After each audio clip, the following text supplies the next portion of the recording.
Testemunhos Seletos, volume 1, capítulo 62. A educação ideal.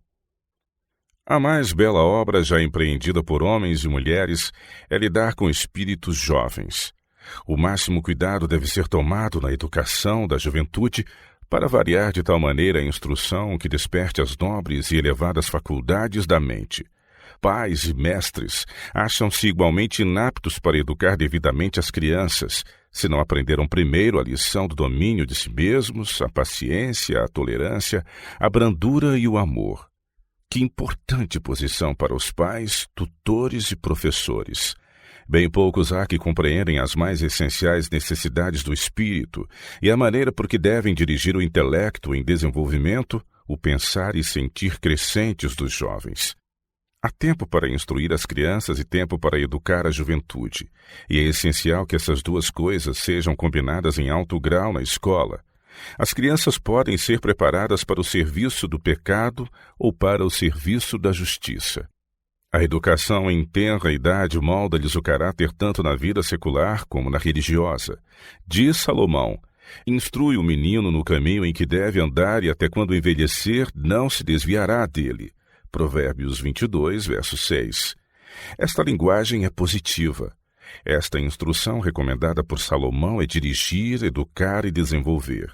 Para que os pais e mestres façam essa obra, devem eles próprios compreender o caminho em que a criança deve andar. Isto abrange mais que mero conhecimento de livros. Envolve tudo quanto é bom, virtuoso, justo e santo. Compreende a prática da temperança, da piedade, bondade fraternal e amor para com Deus e de uns para com os outros. A fim de atingir a esse objetivo, é preciso dar atenção à educação física, mental, moral e religiosa da criança. A educação da criança em casa e na escola não deve ser como o ensino dos mudos animais, pois as crianças têm vontade inteligente, a qual deve ser dirigida de maneira a reger todas as suas faculdades. Os mudos animais devem ser exercitados, pois não possuem razão nem intelecto. A mente humana, porém, deve ser ensinada o domínio próprio. Ela deve ser educada a fim de governar o ser humano, ao passo que os animais são governados por um dono e exercitados a ser-lhe submissos. O dono serve de mente, juízo e vontade para o animal. Uma criança pode ser ensinada de maneira a como o animal não ter vontade própria. Sua individualidade pode emergir na da pessoa que lhe dirige o ensino. Sua vontade para todos os intentos e desígnios está sujeita à de seu mestre. As crianças assim educadas serão sempre deficientes em energia moral e responsabilidade com os indivíduos.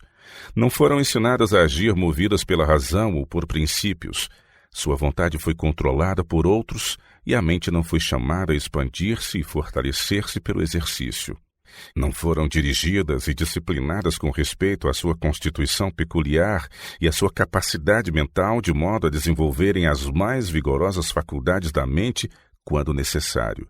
Os professores não devem parar aí, mas dar atenção especial ao cultivo das faculdades mais débeis, para que todas sejam exercitadas e levadas de um a outro grau de vigor, de modo que a mente atinja as devidas proporções. O ensino da confiança em si mesmo. Muitas são as famílias com crianças que parecem bem educadas enquanto se encontram sob a disciplina. Quando, porém, o sistema que as ligou a certas regras se rompe, parecem incapazes de pensar, agir ou decidir por si mesmas. Essas crianças estiveram por tanto tempo sob uma regra de ferro, sem permissão de pensar ou agir por si mesmas naquilo em que era perfeitamente próprio que o fizessem, que não têm confiança em si mesmas, para procederem segundo seu próprio discernimento, tendo opinião própria. E quando saem de sob a tutela dos pais para agirem por si mesmas, são facilmente levadas pelo juízo de outros a errôneas direções. Não têm estabilidade de caráter. Não foram deixadas em situação de usarem o próprio juízo na proporção em que isto fosse praticável, e, portanto, a mente não foi devidamente desenvolvida e fortalecida. Foram por tanto tempo inteiramente controladas pelos pais, que dependem inteiramente deles. Estes são mente e discernimento para elas. Por outro lado, os jovens não devem ser deixados a pensar e proceder independentemente do juízo de seus pais e mestres. As crianças devem ser ensinadas a respeitar o juízo da experiência e serem guiadas pelos pais e professores. Sejam educadas de maneira que sua mente se ache unida com as dos pais e professores e instruídas de modo a poderem ver a conveniência de atender a seus conselhos. Então, ao saírem de sob a mão guiadora deles, seu caráter não será como a cana agitada pelo vento. A rigorosa educação das crianças, sem lhes dirigir convenientemente o modo de pensar e proceder por si mesmas, na medida que o permitam sua capacidade e as tendências da mente, para que assim elas se desenvolvam no pensar, nos sentimentos de respeito por si mesmas e na confiança na própria capacidade de executar, produzirá uma classe débil em força mental e moral. E quando se acham no mundo para agir por si mesmas, revelarão o fato de que foram ensinadas como os animais e não educadas. Em vez de sua vontade ser dirigida, foi forçada a obediência mediante rude disciplina por parte dos pais e mestres. Os pais e professores que se gabam de ter completo domínio sobre a mente e a vontade das crianças sob seu cuidado, deixariam de gabar-se caso pudessem acompanhar a vida futura das crianças que são assim postas em sujeição pela força ou o temor. Essas crianças acham-se quase de todo mal preparadas para partilhar das sérias responsabilidades da vida. Quando esses jovens não mais se encontram sob a influência dos pais e mestres e se veem forçados a pensar e agir por si mesmos, é quase certo tomarem uma direção errônea e cederem ao poder da tentação. Não tornam esta vida um êxito, e as mesmas deficiências se manifestam em sua vida religiosa. Pudessem os instrutores de crianças e jovens ter traçado diante de si o futuro resultado de sua errada disciplina e mudariam seu plano de educação. Aquela espécie de professores que se satisfaz com manter quase inteiro domínio sobre a vontade dos alunos não é a mais bem-sucedida, embora a aparência no momento seja lisonjeira. Nunca foi desígnio de Deus que a mente de uma pessoa esteja sob o completo domínio de outra. E os que se esforçam para fazer com que a individualidade de seus alunos venha a imergir na deles e para lhes servirem de mente, vontade e consciência, assumem tremendas responsabilidades. Esses jovens podem, em certas ocasiões, parecer soldados bem disciplinados.